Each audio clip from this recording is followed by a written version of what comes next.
Halo bosku, kembali lagi di channel YouTube Gomek Channel. Kali ini kita akan membahas kisah di balik cerita kejayaan pengusaha Bas Merdeka, Aladin dan Budi Dharma.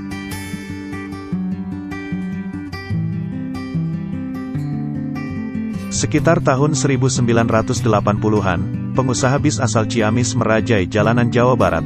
Sebut saja bis Budi Dharma, Merdeka, Aladin, Aman Abadi, Gunung Tua, Harum, Swadharma, Dharma Karya, Waspada, Bahagia, Merdeka, Gapuraning Rahayu, Garuda Indah, Dharma Kusuma, Kesatuan, dan Sari Bakti Utama adalah perusahaan otobus yang berjaya pada masa itu.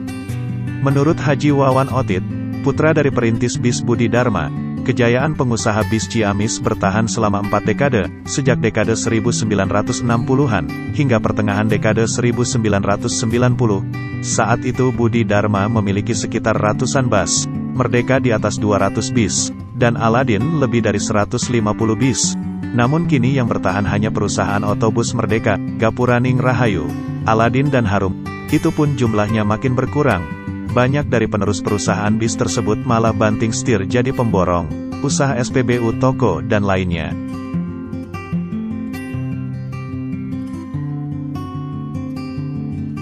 Pak Wawan yang kini jadi pemborong terkenal di Ciamis mengungkapkan, karena persaingan usaha dan krisis ekonomi, pada tahun 1970, mayoritas pengusaha bis ramai-ramai mengganti bis yang berbahan bakar bensin menjadi solar.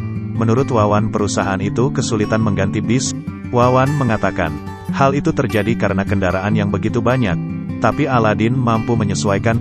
Pemilik Aladin punya cara dengan membeli truk, untuk kemudian disulap menjadi bis.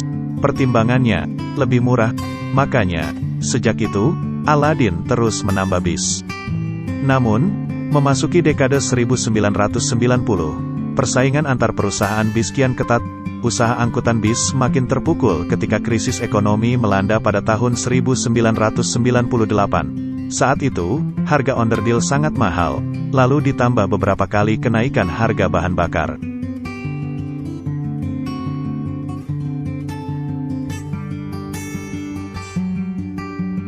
Usaha angkutan bis mulai meredup, termasuk Aladin.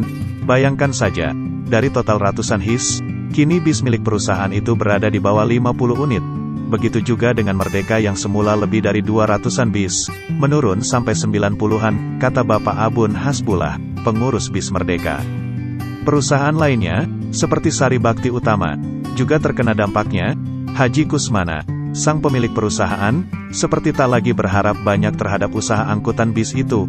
Oleh karena itu, saat ini, ia lebih banyak bergerak di bidang jasa konstruksi. Secara perlahan, angkutan bis dari Ciamis digeser oleh pemain baru, seperti perusahaan otobus Budiman dari Tasikmalaya dan Sinar Jaya yang masuk ke jalur selatan. Tetapi, apapun kondisinya, penerus perusahaan Aladin akan berusaha untuk mempertahankan Aladin. Soalnya, wasiat orang tua, Aladin jangan sampai hancur atau hilang. Sekalipun jumlah bis sedikit dan kita beralih ke usaha lain, tidak akan melepas sama sekali bis ini.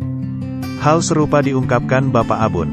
Kendati jumlah bis Merdeka menyusut, sekuat tenaga akan dipertahankan. Kalau sampai bubar, akan banyak orang kehilangan pekerjaan. Sekarang, ada ratusan orang mengandalkan hidup dari perusahaan otobus Merdeka. Kalau sampai bubar, kasihan. Jadi, kita berusaha mempertahankannya. Akan tetapi, sampai kapan kerajaan bis dari Ciamis bertahan? Tidak ada yang bisa memastikan.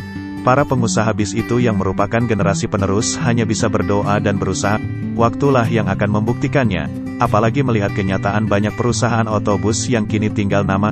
Sejumlah nama bisa disebut seperti Budi Dharma, Aman Abadi, Waspada, Garuda Indah, Swadharma, Dharma Karya, dan Dharma Kusuma. Demikian informasi mengenai kisah kejayaan perusahaan otobus asal Ciamis. Jika ada informasi kurang tepat, kritik dan juga saran silahkan tuliskan di kolom komentar.